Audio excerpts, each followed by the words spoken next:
एक ऐसे लीडर को आपके सामने बुलाने जा रहा हूं। मैं इतना वादा करता हूं आपसे कि अगर उनकी एक शब्द भी और एक वाक्य भी आपके दिल और दिमाग से उतर गया तो आपकी जिंदगी में ये समय बहुत बड़ा टर्निंग पॉइंट लेकर आएगा, चाहे आप इस बिजनेस को करें या न करें। क्योंकि बात इस बिजनेस की नहीं है, बात इस पूरे जीवन की है कि इस जीवन को किस तरह से जीना चाहिए। तो मैं इन्वाइट करने जा रहा हूं पूरे सम्मान के साथ, आपको साथ में लेते हुए एक बार खड़े होंगे, उनके लिए खड़े होकर एक बार जोरदार तालियां बजाएंगे। मैं इन्वाइट कर रहा हूं, please welcome mister Satish Pandit from Ambala, please. नमस्कार। Is it Bombay? ये बॉम्बे है? मुंबई। इस विषय में बात करेंगे कि ये बॉम्बे से मुंबई क्यों हुआ। और सबसे पहले मैं आपको बताऊं कि personally I jealous of you. मेरे को थोड़ी इच्छा है आप लोगों से। दो कारण है, एक तो आप बॉम्बे में रहते हैं इसलिए, क्योंकि हम लोग नॉर्थ इंडिया में रहते हैं तो बॉम्बे हमारे लिए एक बहुत बड़ा आकर्षण रहता है। तो जिस आदमी के पास जो चीज़ होती है उसको उसकी वक़्त नहीं होती, तो शायद आपको ज़्यादा महत्व नहीं हो कि आप बॉम्बे में रहते हैं। तो अपने लिए इस बात का बड़ा महत्व रहता है कि बॉम्बे कोई चीज़ है, समंदर से लगा हुआ एक शहर जहाँ से दुनिया की किसी भी सीमा को छुआ जा सकता है।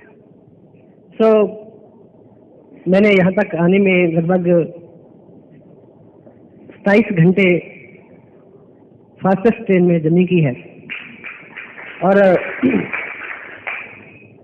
मैं ऐसी तवक्को रख सकता हूँ, आपसे उम्मीद कर सकता हूँ कि 27 नहीं तो कम से कम 7 घंटे तो आप मेरे को सुनेंगे ही आज। यस और नो?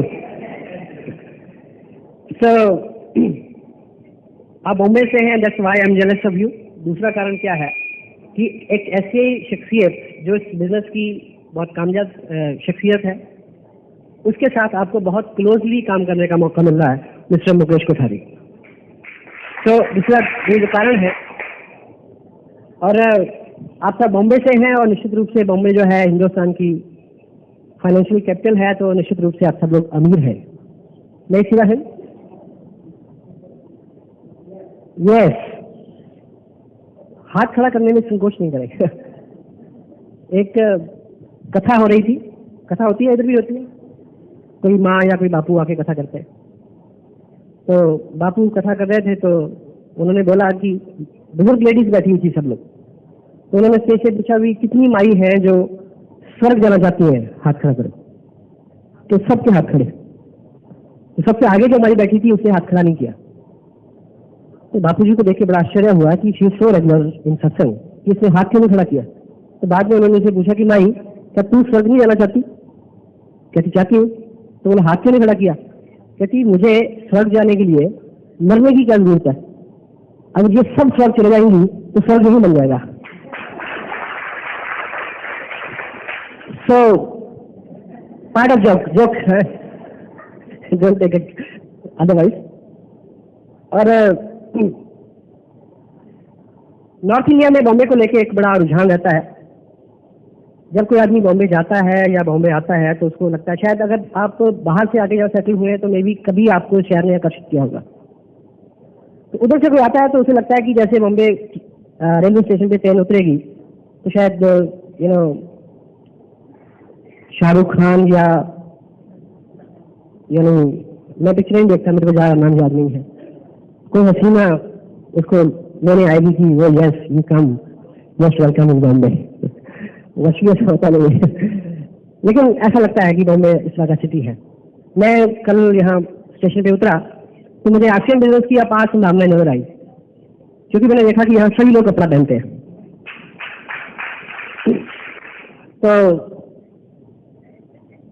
इस बिजनेस में जब आप कुछ कामयाबी ईश्वर करे, बहुत जल्दी आप वो मुकाम हासिल करें कि आपको भी कहीं जाने का मौका मिले दूर, जहाँ पहले ना गए हों, तो वहाँ के लोगों के प्रति आपका रुझान, उन लोगों का आपके प्रति स्नेह, ये इस बिजनेस की मूल पूंजी है।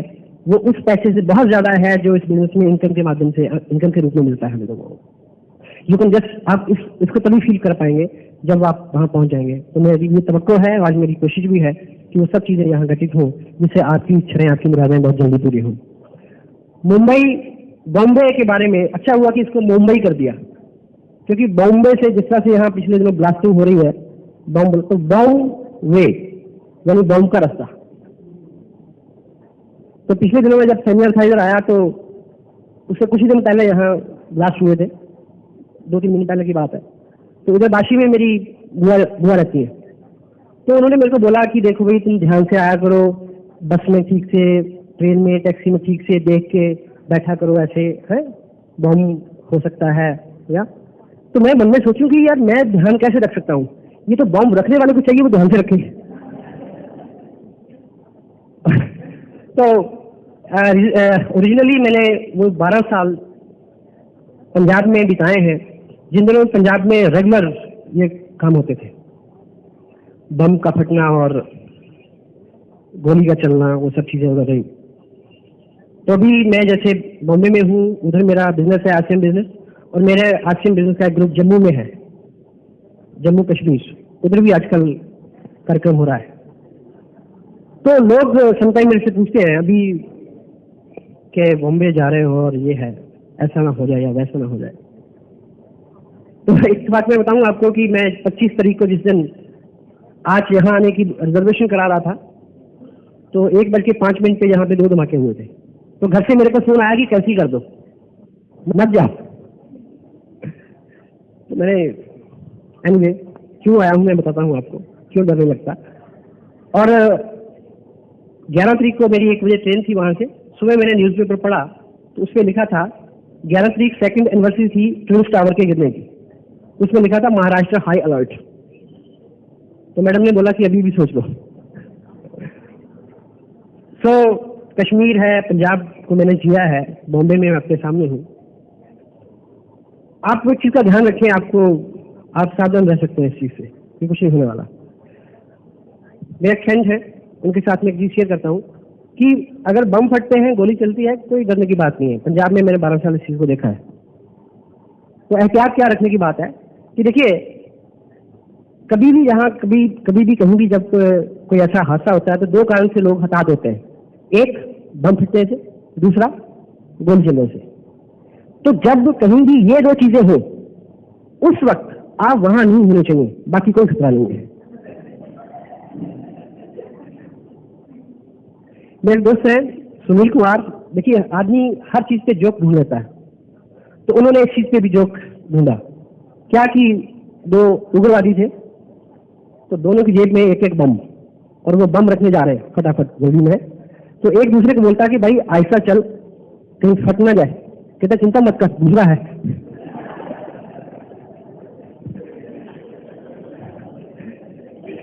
सो ये लाइफ का, मैं आप देखिए ये लाइफ का पार्ट है, ये सब चलता रहेगा और जीवन भी चलता रहेगा।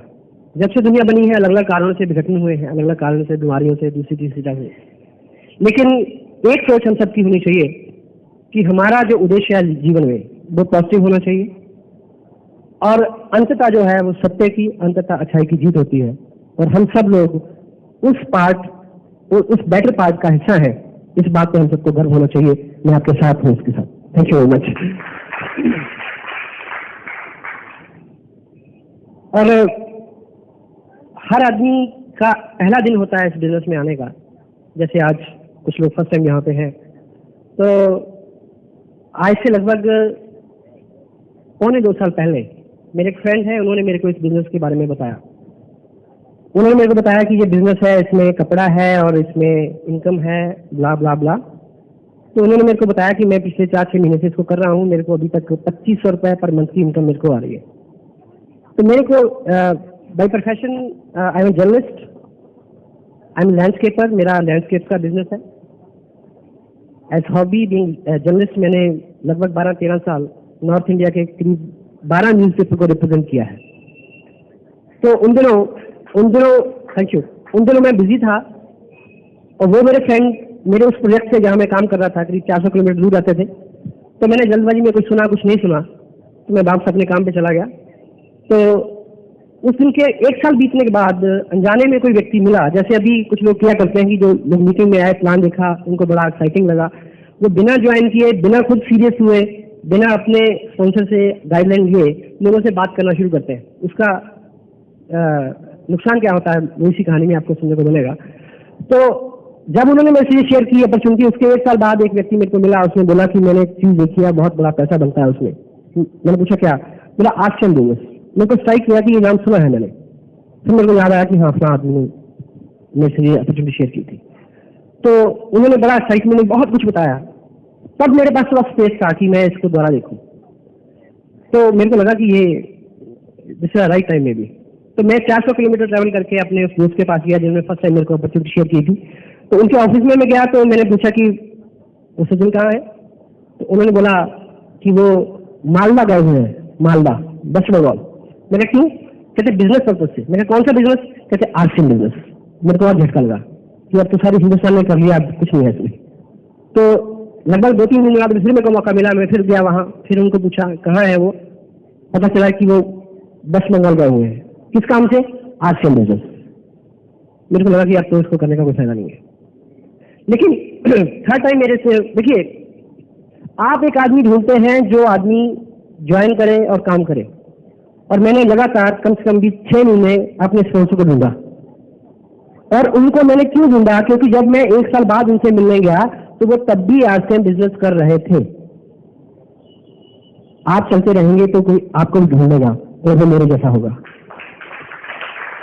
आप सोचिए कि जब मैं 1 साल बाद उनको मिलने गया, अगर मेरे को ये मैसेज मिलता कि वो उस बिजनेस को छोड़ चुके हैं, तो उन्होंने आज मेरे को स्पॉन्सर नहीं किया होता। एम आई राइट?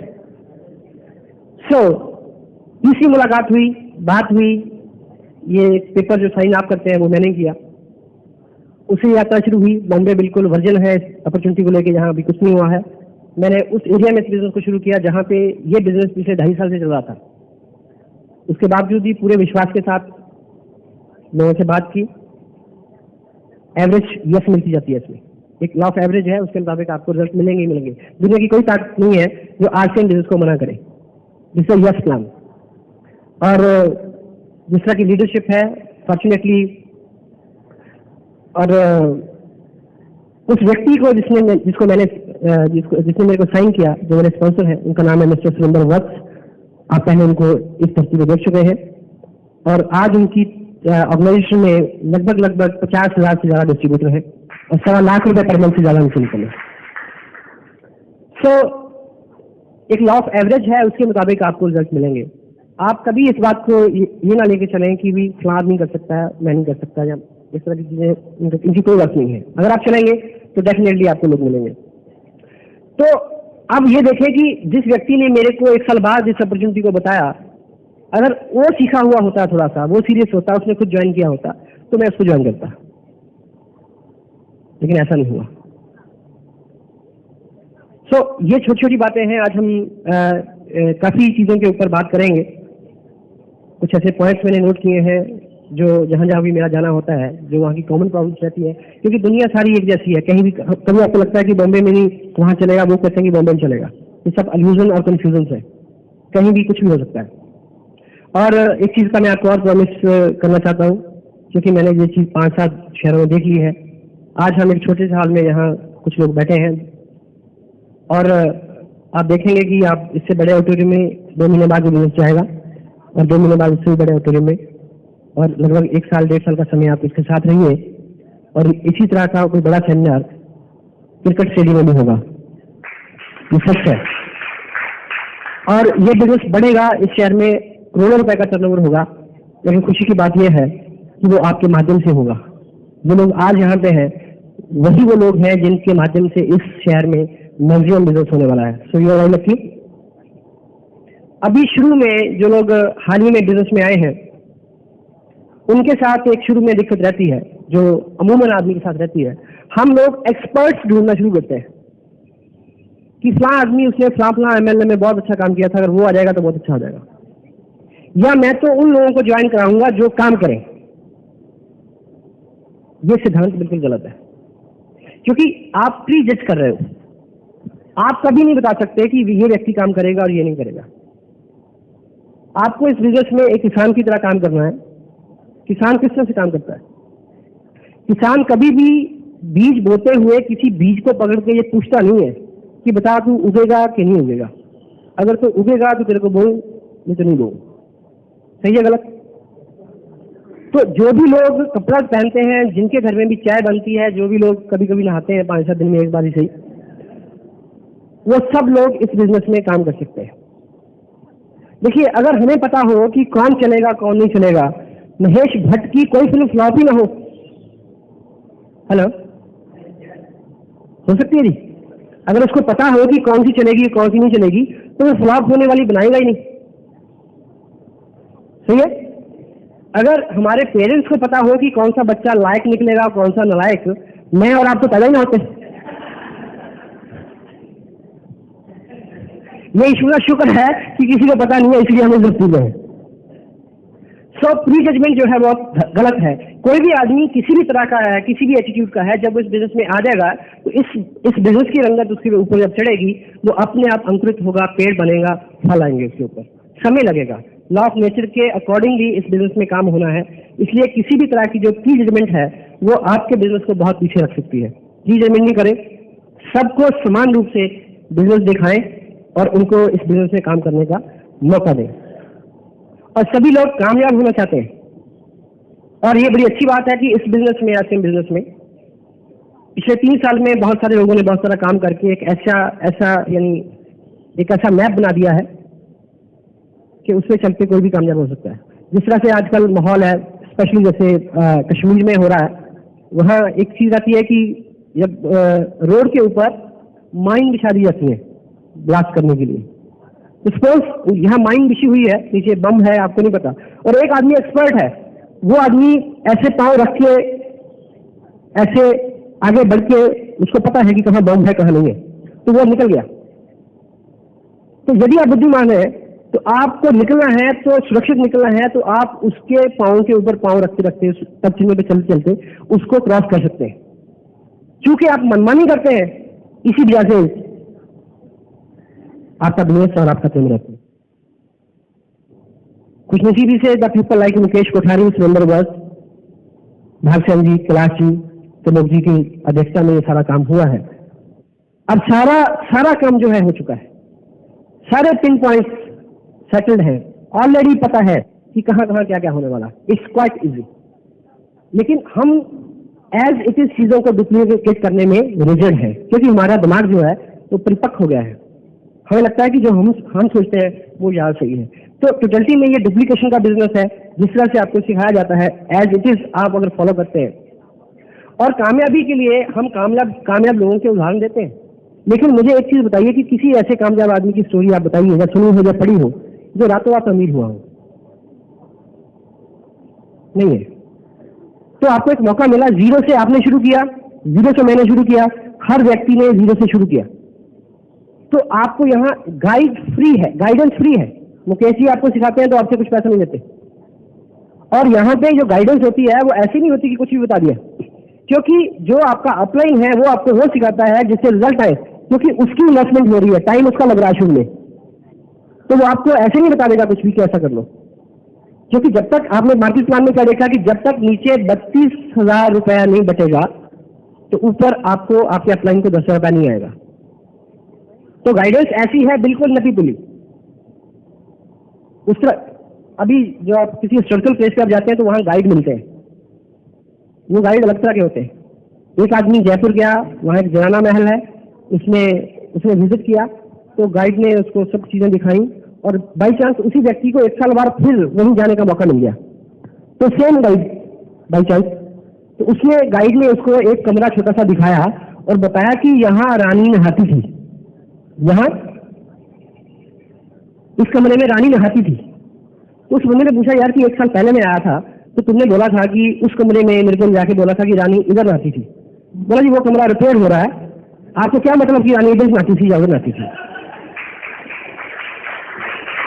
वैसी उस तरह की गाइडेंस यहाँ नहीं है। यहाँ पे इतनी भी चूक करेगा कोई व्यक्ति आपके साथ, स्पेशली आपका अपलाइन, तो आपकी अपलाइन का बिजनेस बिगड़ने वाला है। बेशर्त कि हम उसको सीरियसली लें, उसको एज इट इज फॉलो करें, तो आपका काम बहुत तेजी से आगे बढ़ सकता है। और हम सभी लोग जो है, अगर आप मेरे से रिलेट करते हैं तो हम मिडिल क्लास एक सेगमेंट ऐसा है सोसाइटी का जिसको बिलोंग करते हैं, और मध्यवर्गीय परिवार जो होता है, मध्यवर्गीय जो सेगमेंट जो होता है, सुरेंद्र मोहन पाठक नॉवलिस्ट है। वो एक चीज लिखते हैं कि जो बिल्कुल जमीन सड़क के ऊपर जो आदमी आ गया है उसको कोई चिंता नहीं है, उसकी कोई प्रॉब्लम नहीं है, और बहुत ऊपर जो आदमी है वो भी उन चीजों से उभरा हुआ है। मिडिल क्लास आदमी है वो बहुत स्टेटस कॉन्शियस है, क्योंकि वो सबसे ज्यादा ईमानदार है, सबसे ज्यादा टैक्स देता है, बिजली का बिल ईमानदार से देता है, सारे काम, और उसका जो ईगो है वो नेचुरली हाई बहुत ऊपर रहता है। और ये फॉल्स ईगो है, झूठा, सच नहीं है इसमें कुछ भी। क्योंकि स्टेटस के बारे में कहा जाता है कि स्टेटस वो चीज है जब आपके पास होता है, तब जब आपके पास कुछ नहीं होता, स्टेटस वो चीज है।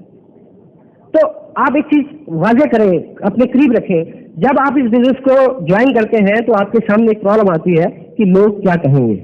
आती है जी, कि मैं बैंकर हूं और मैं डॉक्टर हूं, या मैं ये हूं, मैं वो हूं, ठीक है, या मेरी एज इतनी है और मैं उसको कहूंगा कि भी ये कपड़ा है या ये ना लाइक, तो लोग क्या कहेंगे। पहली बात तो ये मान के चले कि लोगों के पास इतना वक्त नहीं है कि वो आपके बारे में सोचते रहेंगे वो।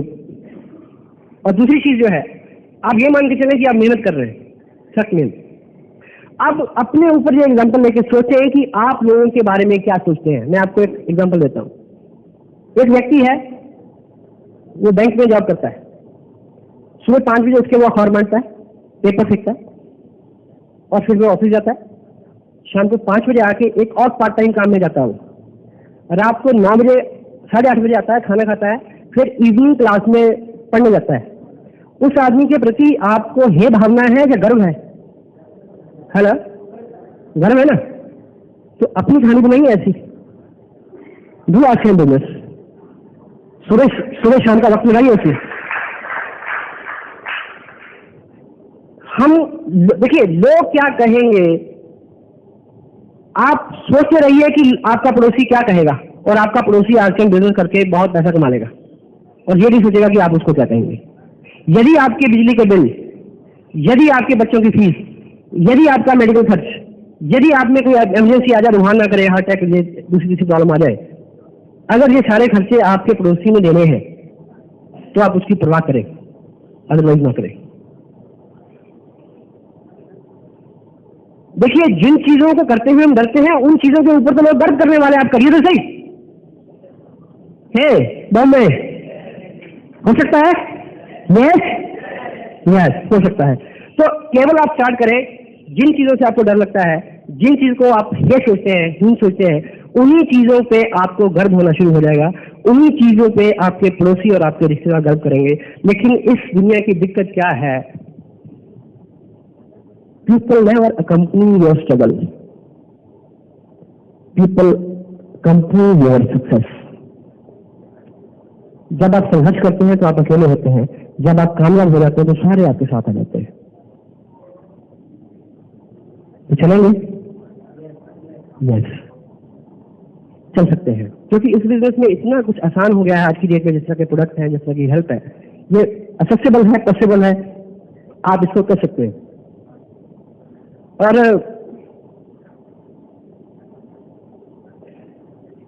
जब हम आप ये मान के चलें कि आपका जो पिछला जीवन था, 20 साल, 25 साल, 30 साल, जो भी आपने अब तक गुजारे हैं, उस चैप्टर को बंद कर दें, और ये मान के चलें कि आज हमारा पहला दिन है इस पृथ्वी के ऊपर, और हमने आज एक नया सफर शुरू करना है। और आज के आने वाले 90 दिन में आपके जीवन में बहुत कुछ आ सकता है जो पहले कभी नहीं हुआ।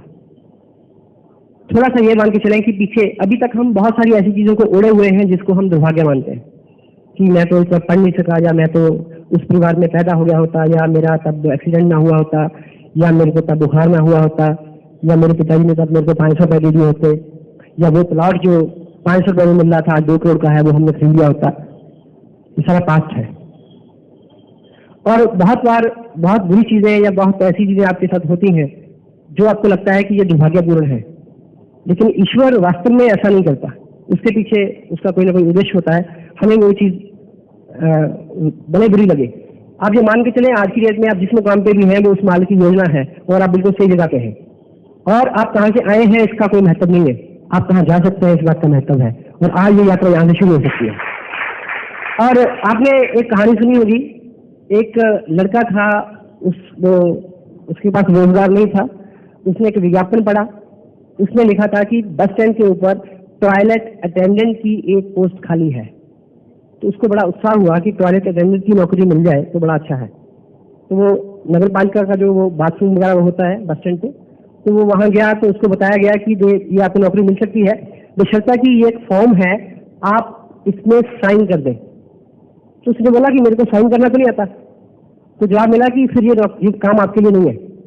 वो मायूस हुआ। जब घर को लौट रहा था तो रास्ते में उसको एक फ्रूट की दुकान उसने देखी। उसने उस फ्रूट विक्रेता को फलों को सजाने, पहुंचने और रखने का उसको हेल्प किया। उसके बदले में उसको कुछ पैसे मिले और फिर वो उसमें आदत होगी उसको, फिर उसको उसमें काम मिल गया, फिर वो उस बिजनेस में आ गया। फिर उसकी एक दुकान हो गई, दुकान से बड़ी दुकान हो गई, बड़ी दुकान से वो एक कंपनी में शिफ्ट हो गया और उसका बड़ा लंबा चौड़ा कारोबार हो गया। फिर वो विदेशों में एक्सपोर्ट इंपोर्ट में सारे कारोबार वो करने लगा। शादी होगी, बच्चे हो गए, टाइम गुजर गया। एक बार बहुत बड़े बैंक के साथ उसका कोई कॉन्ट्रैक्ट था, तो उसको बैंक ऑफिस में बुलाया गया। तो उसकी वाइफ साथ थी। तो बैंक मैनेजर ने उसके सामने एक डॉक्यूमेंट्स का एक पैकेट रखा। उसने बोला कि इसमें साइन करो। उसने बोला कि ये काम मेरी वाइफ देखती है, मेरे को साइन करना नहीं आता। तो बैंकर ने बड़े हैरत से पूछा कि तुम्हें साइन करना नहीं आता और तुम इतने बड़े आदमी हो, तुम्हें पता है कि अगर तुम्हें साइन करना आता होता तुम कहाँ होते? बोला पता है, बस स्टैंड पे। और पहली चीज है कि आप 100% यूजर बने। प्रोडक्ट आपने खुद पहना हुआ हो जब आप इस बिजनेस की बात करें। क्योंकि बहुत बार हमें लगता है कि यार मैं करूँ ना करूँ, लोग कर लेंगे, ऐसा नहीं होगा। शुरुआत आपसे होगी। आप कितने, आप अदरवाइज 100 चीजें कर लें, अगर आप बुनियादी चीज नहीं कर रहे हैं तो बड़ा मुश्किल हो जाएगा। गांधी जी ने संकल्प लिया कि चरखा चलाने का। तो गांधी जी ये कह सकते थे भी मैं इतना बड़ा लीडर हूँ, मेरे को इतने डिग्निटी से मिलना पड़ता है, इतनी दूर में ट्रैवल करता हूँ, लोग मेरे पास आते हैं जाते हैं, मेरे पास कोई काम है, तो मैं नहीं चलाऊँ तो क्या होगा, लोग तो चलाएंगे। पर ऐसा नहीं होता। कुछ भी करके उन्होंने स्वयं समय निकाला इसको चलाने के लिए। अगर आप करेंगे तो लोग करेंगे, आप नहीं करेंगे तो लोग नहीं करेंगे। जो कुछ भी आप चाहते हैं कि आपकी डाउनलाइन करे, सबसे पहले आपको अपने से शुरू करना पड़ेगा। स्वयं से शुरू करेंगे तब बात आगे बढ़ेगी। आपके तन के ऊपर कपड़ा आरसीएम का होना चाहिए। आपके घर में साबुन, चाय, जो भी आरसीएम के प्रोडक्ट हैं वो 100% यूज होंगे।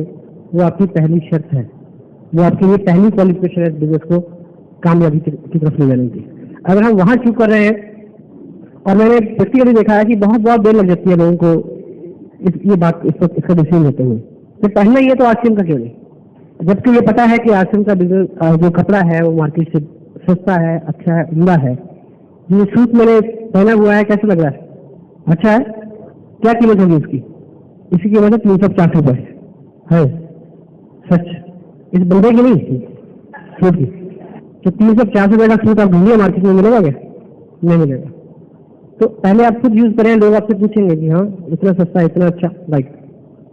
तो अगर पहली ही चीज बुनियाद का पत्थर ही अगर गलत है तो बिल्डिंग ऊपर आप कितना भी जोर लगाएं, एक कामयाब और एक सशक्त इमारत उसके ऊपर खड़ी नहीं हो सकती। और शुरू में कुछ गलतियां हम करते हैं जिसकी वजह से बहुत लोग बहुत अच्छा कैलिबर, बहुत अच्छी सीरियसनेस, बहुत ज्यादा जरूरत होती है उनको बिजनेस की, हर चीज में वो परफेक्ट होते हैं। इस बिजनेस का एक रोग है, वो है उधार। क्योंकि ट्रेडिशनल बिजनेस जो है वो उधार के बिना नहीं चलता और ये उधार के साथ नहीं चलता। यदि आप अपनी अपलाइन से उधार मांगते हैं तब भी आप गलत हैं, और यदि आप देते हैं तब भी आप गलत हैं। दोनों स्थितियों में ये बहुत बड़ी प्रॉब्लम है कि यदि आपने 2 बार भी चूक कर दी तो आपके लिए बड़ा कठिन हो जाएगा।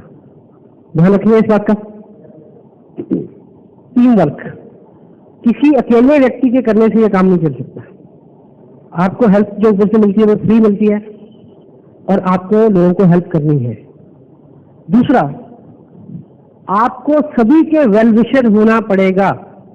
यदि आप सोचें कि बॉम्बे में केवल मेरा बिजनेस चले, किसी का ना चले, तो ये नहीं हो सकता। यदि सबका चला तो आपका चलेगा, लेकिन नहीं चलेगा। क्योंकि कब चलेगा? जब माहौल बनेगा, जब बहुत सारे लोगों का बिजनेस चलेगा, तब आपका बिजनेस बहुत अच्छा चलेगा। तो टीम स्पिरिट, कोई भी व्यक्ति जो आरसीएम बिजनेस कर रहा है उसके साथ आपका एक ताल्लुक है, ऐसी भावना आपके मन में होनी चाहिए। उसके प्रति उदारता, उसके प्रति आपके मन में जगह होनी चाहिए कि वो मेरा भाई बंधु है। यदि वो कामयाब होगा तो आप कामयाब होंगे। तो क्योंकि संगठन की ही तो कमी है, संगठन जिस दिन हो जाएगा उस दिन सब ठीक हो जाएगा। तो इसीलिए बहुत सारी चीजें, आधी किताबें तो हमें इसलिए पढ़नी पड़ती है क्योंकि हमारे मन में कुछ रोग हैं, द्वेष के, शंका के, दुर्भावना के, स्वार्थ के। हम सब लोग स्वार्थी हैं, लेकिन उसके अनुपात का ग्राफ जैसे नीचे आएगा हमारे इस बिजनेस का ग्राफ वैसे ऊपर जाएगा, क्योंकि ये लोगों का बिजनेस है। जब तक आप लोगों को अपना प्रेम, विश्वास, स्नेह, उनको ये एहसास नहीं दिलाते कि आप 100% उनके हित चिंतक हैं, उनके प्रति आपके मन में ऐसा भाव जब तक उनके मन में नहीं बैठ जाता है कि वो आपको अपना वेलविशर माने, तब तक बहुत ज्यादा कुछ होने वाला नहीं है। और ये 2, 4, 10 लोगों को स्पॉन्सर करने की बात नहीं है, ये 2, 4, 10, 20 लोगों को दोस्त बनाने की बात है। जब आप सिंसियर हो जाएंगे कि आपके माध्यम से वो आदमी कामयाब हो, वो कामयाब हो, आपके ऐसे टारगेट होने चाहिए, only then you can earn lot many things out of this business. और अभी कई बार, कल भी बात हुई कुछ लोगों से, आज भी बात हो रही थी कि समटाइम आप किसी से भी बात करते हैं तो वो कहता कि नहीं, आपको ऐसा रिस्पॉन्स मिलता है। इस बिजनेस में एक एहतियात है, वो इतना सेंसिटिव बात है, वो इतनी आम बात है, क्योंकि हम आसान काम करने से ही चूक जाते हैं। हमारी दिक्कत ये है, डॉक्टर हमें 1000 रुपए रोज की मेडिसिन देगा तो हम खा लेंगे, लेकिन 15 मिनट सैर नहीं करेंगे, क्योंकि मुफ्त मिलती है ना, सिंपल है। तो एक एहतियात आप रखें, जिनको भी वहम है कि लोग मानते नहीं, लोग मना करते हैं, तो ये कि लोगों को आरसीएम प्लान बताना नहीं है, दिखाना है। बताने और दिखाने में जमीन आसमान का फर्क है। अगर आप लोगों को प्लान बता रहे हैं तो आपके पास कोई नहीं आएगा, आप प्लान दिखाने वाले बने। 5-7 मिनट की बात है, आप बैठे, सीख ले इसको। किसी भी व्यक्ति से टाइम ले, उसके साथ बैठे, क्रॉस द टेबल, उसको ड्रॉ करके दिखाएं कि ये प्रोजेक्ट है। अगर फोन पे बात करेंगे, चौराहे पे बात करेंगे तो दोबारा वो मिलेगा भी नहीं। जिस व्यक्ति के बारे में आप चाहते हैं कि वो आपको दोबारा दिखे ना, उसको प्लान बता देना, वो कभी नहीं आएगा आपके दर्शन करने। तो दिखाएंगे, तो जब आप ड्रॉ करेंगे तो वो थर्ड पार्टी अप्रोच होता है। आप एक कंपनी ड्रॉ करते हैं, आप डिस्ट्रीब्यूटर ड्रॉ करते हैं, आप कंपनी का इतिहास बताते हैं, आप वो सारी चीजें बताते हैं कि 3 साल 6 लाख डिस्ट्रीब्यूटर, 32 करोड़ रुपया लोगों में बटा है, ये कंपनी का इतिहास है और ये सब चीजें हैं। और दूसरा, सीडी का उपयोग करें मैक्सिमम। होम मीटिंग, एक व्यक्ति को आप साइन करते हैं, साइन करने के बाद वो दोबारा नहीं मिलता, क्या कारण है? यदि आपको इस बिजनेस का अनुभव है, आपको है, मुझे पता है, तो उसको साइन करने के बाद उसको बोले कि चलिए बैठिए, एक लिस्ट बनाओ किन लोगों को आप जानते हैं। उसके बाद उसके घर में उसी शाम या अगली शाम 5-7-10 लोगों को, उसके रिश्तेदार, पड़ोसी, सब लोगों को बुला लें और आप उनसे बात करें, क्योंकि वो नया आदमी उनके क्वेश्चन, क्रॉस क्वेश्चन का आंसर नहीं दे पाएगा। आप उनको आंसर करें, आपके आंसर करने से 1-2 लोग यस कहेंगे, उस आदमी का मनोबल बढ़ जाएगा और वो फिर किसी भी मना को सुनने के लिए तैयार हो जाएगा। शुरू में थोड़ा सा किसी को भी आपको मनोबल उसका बना दे तो फिर वो रुकेगा नहीं। तो हम अधिकतर गलती क्या करते हैं कि हम लोगों को प्लान बताते हैं, फोन पे, चौराहे पे, ट्रेन में। जब भी आपको 5 मिनट मिल गया, ड्रॉ करिए कॉपी। मेरी इस कॉपी में बहुत सारे प्लान हैं जो मैंने लोगों को दिखाए हुए हैं। तो क्योंकि बोलने में, बताने में जो समय इसलिए लगना है, लेकिन जब आप ड्रॉ करेंगे तब टोटल सारी चीज ड्रॉ करेंगे ऊपर से नीचे तक, फिर उस आदमी को मना करने का उसके पास कोई मौका नहीं होगा, वो यस बोलेगा उसको। और समटाइम अगर हम कैलकुलेशन के आधार पे देखें कि अगर आपका कुछ लोगों का अनुभव होगा, कुछ और गतिविधियां भी उन्होंने की होंगी किसी एमएलएम में, तो आज के बिजनेस को हम यस प्लान मानते हैं। मिनिमम एवरेज आती है लोगों के मना करने की इस बिजनेस में, मिनिमम, बेशर्ता कि आपने ठीक से उसको बताया हो, समझाया हो, जैसे मुकेश ने ड्रॉ किया था। क्योंकि जब ऐसे किसी बड़ी सेमिनार में बात होती है तो उससे आगे पीछे काफी चीजें हम बताते हैं, लेकिन अगर टोटलिटी में प्लान दिखाने की बात आती है तो वो 7-8 मिनट की कार्रवाई है। आप एक आंकड़ा अगर देखें, अगर आप 10 लोगों को प्लान दिखाएंगे तो 7 लोग यस कहेंगे, ठीक, और 100 लोगों को प्लान दिखाएंगे तो 70 लोग यस कहेंगे, ठीक। और यदि इसी एवरेज से आप 1000 लोगों को प्लान दिखाएंगे तो 700 लोग यस कहेंगे। और ये 1 साल के भीतर 6 या 10 महीने, जितनी जल्दी आपने करना है, ये आपके ऊपर निर्भर करता है। जैसे आप 700 लोगों को प्लान दिखाते हैं, 1000 लोगों को प्लान दिखाते हैं, 700 लोग यस कहेंगे, तो इतना करते करते आप टेक्निकल बोनस पे होंगे, तब आपकी पर मंथ इनकम होगी 1 लाख रुपए, लेकिन तब तक करीब 20 लाख रुपया आपके पास आ चुका होगा मोटे तौर पे, ठीक। लेकिन इस कार्यक्रम को करते हुए आपने 1000 लोगों से बात की, 700 ने यस कहा, तो लोग कितने लोगों ने कहा? 300 लोगों ने। अब 300 को 20 से अगर डिवाइड करें तो 6666 रुपए 66 पैसे आते हैं एक लोग को सुनने के। जब आपको एक आदमी मना करे तो आप मान लें कि मैंने आज 6666 रुपए 66 पैसे कमा लिए। एवरेज ऐसी आनी है, लेकिन चलना पड़ेगा उतनी दूर तक। फर्क क्या है कि हमें ये पता नहीं है शुरू में, और संभवतः कई बार 10 नो सुनने के बाद हमें कंजेक्टिवली 20 यस सुनने को मिलती है। तो ये उसी तरह ये कैलकुलेशन ऐसी नहीं बनी, इसके पीछे रिसर्च है, इसके पीछे लोगों ने टाइम लगाया है। और harmony with ASEAN culture, harmony with ASEAN culture, इस बिजनेस में प्रोडक्ट है, कुछ कंसेप्ट बेस्ड जो चीजें चलती हैं वहां कल्चर अलग होता है कि मैंने 5 ज्वाइनिंग डाल दी, ठीक है, मैं वो लैंग्वेज यूज नहीं करना चाहता कि मैं तेरे ऊपर तू मेरे ऊपर, ये ऐसा एक एंट्री इधर एक उधर, ये प्रोडक्ट बेस्ड, इसमें एक ही एंट्री से काम होता है। 10-20-50 ज्वाइनिंग जो है वो कल्चर अलग है, वो कंसेप्ट बेस्ड में होता है। प्रोडक्ट बेस्ड में एक ही, अगर आपने ये गलती कर ली है तो मैं आपको विश्वास दिलाता हूँ, मैं 5-7 जगह इस बात को चेक कर चुका हूँ। लोगों ने अपने बिजनेस को खत्म करना है इसी में, उनको समझ नहीं आता कि यहाँ काम करूँ तो यहाँ काम करूँ, यहाँ काम करूँ तो उसको फायदा होगा नहीं होना चाहिए, यहाँ काम करूँ तो चल सकता है लेकिन इससे मेरा फायदा नहीं हो सकता, इसलिए मेरे को उधर काम करना चाहिए। तो 2-3 महीने में आदमी एक्टिव हो जाता है, बिजनेस हाथ से बाहर चला जाता है। यदि आप ये गलती कर चुके हैं तो आप कोई भी एक आईडी चूज कर लें, केवल उसी के ऊपर काम करें, बाकी को भूल जाए, बिल्कुल दिमाग से निकाल दें, अदरवाइज कोई फ्यूचर नहीं है। और आसियन बिजनेस में कल्चर है, ASEAN business product based business है, ईमानदारी से कुछ लोगों के साथ उनको पैसा दिलाने की कोशिश, उनकी कामयाबी के लिए प्रयास, खुद प्रोडक्ट का यूज करना, उसको करवाना, बिल्कुल हम्बल रह के, बड़ी ईमानदारी के साथ, शालीनता के साथ, सौम्य बुद्धि के साथ, ठीक है, बड़े स्नेहशील होके, किताबों को पढ़ते हुए, सीखते हुए, ठीक है, एक बहुत बड़ी ऑर्गेनाइजेशन बनाने की कोशिश इसमें होती है, ठीक है।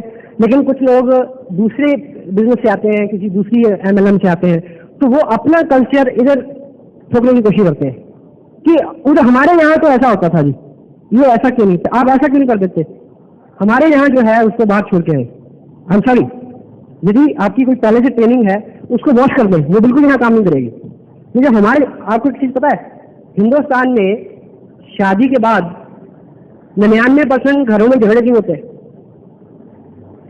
क्योंकि जो बहू आती है नहीं, वो इस बात को नहीं छोड़ती कि हमारे यहाँ तो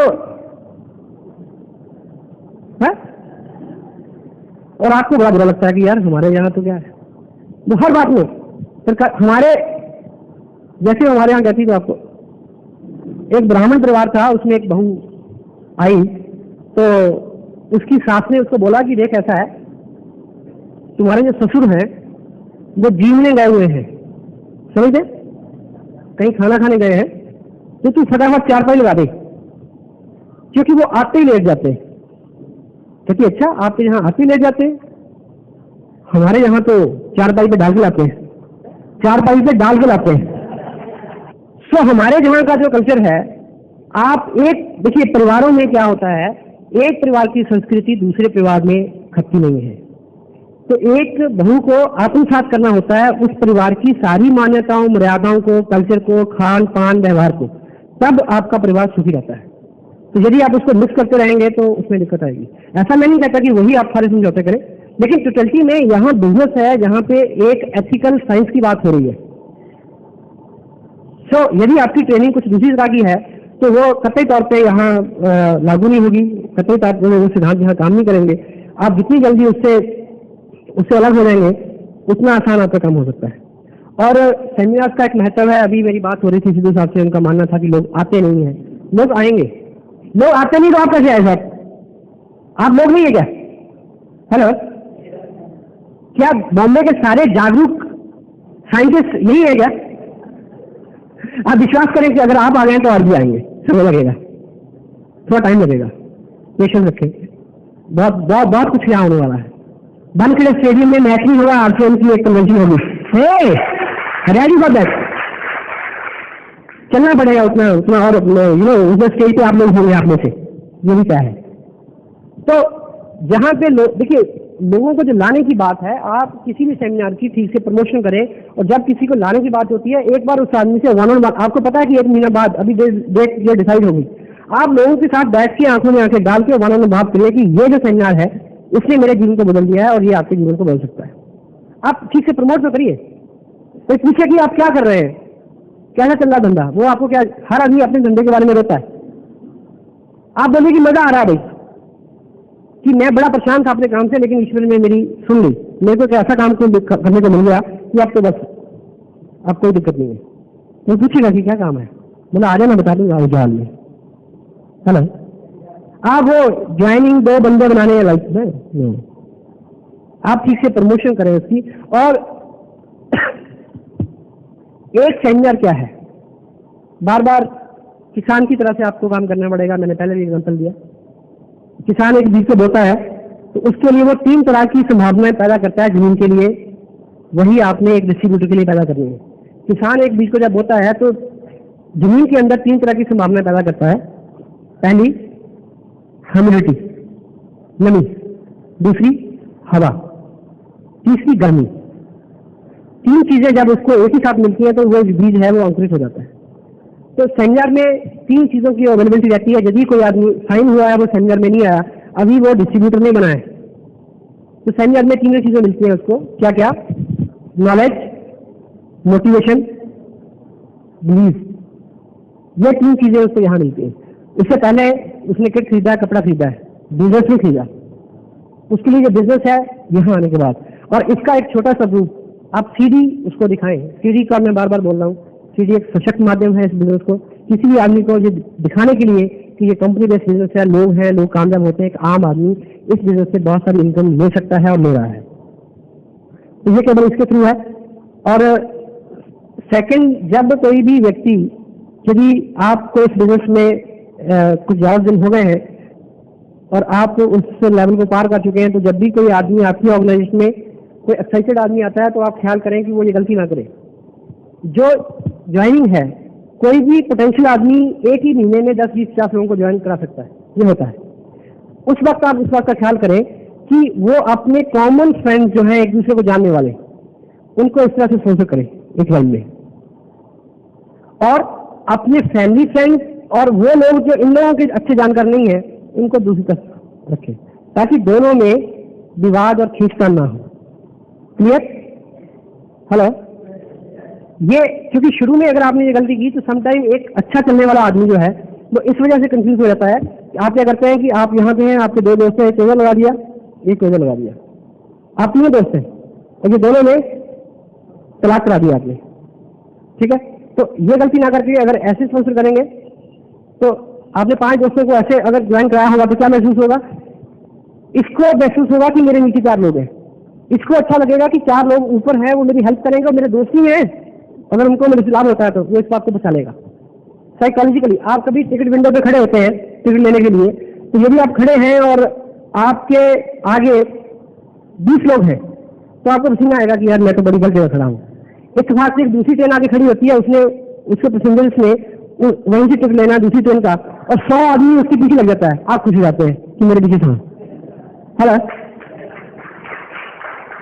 आप वहीं पे, आपका नंबर नहीं पड़ा है, आप 20वें नंबर पे कोई फर्क नहीं पड़ा, लेकिन आप इसमें जानने वाले लोगों को ये साइकोलॉजिकली ये बड़ा अच्छा लगता है कि चलो मैं अगर नीचे भी हूँ तो मेरा बेनिफिट 4 लोगों को जाएगा जो मेरे दोस्त हैं, और ये 4 लोग मेरे को हेल्प करेंगे।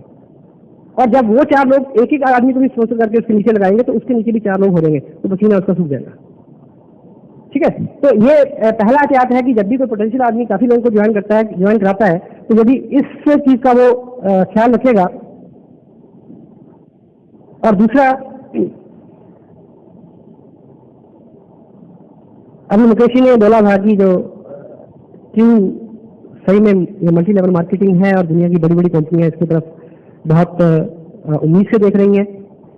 और लेकिन जब भी कोई चीज चलती है, आपको याद है कि जब ये पिक्चर बनी थी हम आपके हैं कौन, हेलो, वो कामयाब हो गई। उसकी खासियत पिक्चर की जो भी हो, उसके नाम की एक खासियत थी, हम आपके हैं कौन। 4 शब्द एक सेंटेंस था। तो फिर उसी तरह की 100 फिल्में बनी, दिल वाले दुल्हनिया ले जाएंगे, हेलो, एक ट्रेन चल जाता है, होता है। राजपूत ने बॉल पिक्चर बनाई थी, वो हिंदुस्तान की पहली ऐसी पिक्चर थी जो एक टीनेजर लव स्टोरी थी। उसके बाद हर फिल्म का ट्रेंड हो गया। तो जब कोई अच्छी चीज चलती है, मल्टी लेवल मार्केटिंग में कुछ चीजें अच्छी चली, उसके बाद उसके बिगड़े हुए स्वरूप लोगों ने घर घर से कंपनी ब्ला कंपनी ब्ला कंपनी ब्ला कंपनी, एक आदमी एक थैला खोलकर 10 कंपनी डाल देता है उसमें से, हेलो। तो ये माहौल है। अभी मैं आपको कुछ डॉक्यूमेंट्स दे रहा हूँ जिससे आपको जो वाज़ेह हो जाएगा कि सही और गलत चीज में फर्क क्या होता है। ये इसकी कॉपी आपको मिल जाएगी। Difference between MLM and so called MLM। पहले कॉलम में मार्जिनल डिविजिबिलिटी सिस्टम्स है, जिसमें वो सारी स्कीम्स आती हैं, जहाँ वो प्रोडक्ट होते हैं जिसमें जो टेंजिबल नहीं होते। और दूसरी तरफ मेरे साथ पे जहाँ मेरा ये हाथ है, वो पेड आउट सिस्टम, जिसमें एशियन बिजनेस आता है, दुनिया की तमाम वो कंपनी जो कंपनी बेस्ड है, प्रोडक्ट बेस्ड है, जो ईमानदारी और एथिकल बिजनेस करते हैं। दोनों में फर्क क्या है? तो इसमें लिखा है जो मार्जिनल डिविजिबिलिटी सिस्टम है वो है शॉर्ट टर्म है, करंट इनकम है, लेकिन थोड़े टाइम के लिए। कंपनी की कोई इन्वेस्टमेंट नहीं होती, इसलिए भागने में उनको आसानी जाती है। वो स्कीम्स है, उसमें कोई फ्यूचर नहीं है, और अनसर्टेन प्रॉफिट है, और आपकी रेपो को वो डिक्रीज करती है against the law of nature, law of nature के अगेंस्ट काम करती है। विन एंड लूज सिचुएशन होती है। अवॉइडिंग कर्ज विद मनी, आपको पैसा तो मिलता है लेकिन बहुत सारे लोग आपको बदले देते हैं क्योंकि बहुत सारे लोगों का उसमें नुकसान होता है। और दूसरी तरफ जो प्रोडक्ट बेस्ड जो कंपनीज है, जिसमें लॉन्ग टर्म है, वो डिलेड ग्रेटिफिकेशन लॉ के ऊपर काम करती है, और कंपनीज की उसकी बहुत बड़ी इन्वेस्टमेंट और स्टेक होती है, जिसकी वजह से उनके भागने का कोई चांस नहीं रहता। प्योर एथिकल बिजनेस उसमें आपको मिलेगा, लॉन्ग टर्म डिपेंडेबिलिटी होगी, रेजिडुअल इनकम, रॉयल्टी टाइप की इनकम उसमें उपलब्ध हो सकती है, और वो आपको एज ए बिजनेसमैन एस्टेब्लिश करती है। और हार्मनी विद नेचर, नेचर का जो नियम है डिलेड का, उसके ऊपर काम करती है। उसमें विन विन सिचुएशन रहती है, कोई भी आदमी उससे लूजर नहीं होता। और अवॉइडिंग ब्लेसिंग विद मनी, जब उसमें आपको पैसा मिलता है तो आपको बहुत सारी दुआएं भी मिलती हैं, क्योंकि आपके माध्यम से बहुत सारे लोग इसमें कामयाब होते हैं, और ये उसका लॉ है। और देखिए, जब कोई शॉर्ट टर्म आप गेम में आते हैं, शॉर्ट टर्म स्कीम में आते हैं, उसमें पैसा जो आता है, लेकिन वो भी आपको बहुत कुछ नहीं दे पाता, क्योंकि शॉर्ट टर्म जो मनी है, शॉर्ट टर्म जो गेन है, वो शराब की तरह होता है। आप जब आपका नॉर्मल ब्लड प्रेशर ये है नॉर्मल, आप 2 घूंट पी लेते हैं तो वो उसको यहाँ ले जाएगा, लेकिन जब वो उतरेगा तो वो आपको यहाँ लाके छोड़ेगा बहुत नीचे, क्योंकि आप उसमें से कुछ पैसा तो बना लेंगे, लेकिन आपकी रेपो जो है, आप दोबारा किसी के पास जाएंगे तो वो जो जितने भी लोगों को आप मैं इस बीच में बोलना नहीं चाहता, लेकिन यू कैन वेल अंडरस्टैंड ये फर्क है। कोई भी आदमी अपने आप को अगर मल्टी लेवल का जानकर बोलता है, उसके सामने ये सब चीजें रखे, इन फैक्ट्स को। Multi level marketing product based यानी टेंजिबल प्रोडक्ट, जिसमें आप छू सके, महसूस कर सके, इस्तेमाल कर सकते हैं, आपकी दैनिक जीवन की जरूरत हो और आपकी उसके ऊपर 100% निर्भरता हो, उस तरह की बिजनेस की और उस तरह की अपॉर्चुनिटी की मैं यहाँ बात कर रहा हूँ। और लास्ट में मेरी बात लगभग पूरी हो गई है। 2-4 बातें मैं अपने इस तरह से आपको बोलने वाला हूँ, जो मैं जानता हूँ मैं आपको बताऊँ। आप मेरे बारे में कोई बहुत बड़ी धारणा बनाए। बिल्कुल एक मिडिल क्लास फैमिली से मैं हूँ, 2 बच्चे हैं, मेरी वाइफ से वर्किंग एज ए ऑफिसर, और मध्य वर्ग के परिवार में कितने भी चैलेंज होते हैं, उनके साथ हम लोग इस कार्यक्रम को आगे बढ़ा रहे हैं। और आपका स्नेह, आपका विश्वास, आपका प्यार एक एसेट है जो मेरे को प्रेरित करता है आपके पास बार बार आने के लिए और इस काम को, इसमें शो आगे बढ़ाने के लिए। जो मैं जानता हूँ इस बिजनेस के बारे में, मैं 3 चीजें जानता हूँ।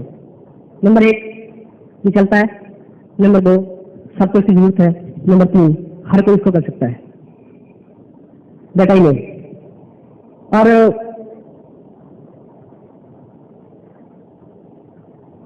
और एक चीज मैं और जानता हूँ, वो ये कि मैं सब कुछ नहीं जानता, इसलिए मैं इन किताबों को पढ़ता हूँ।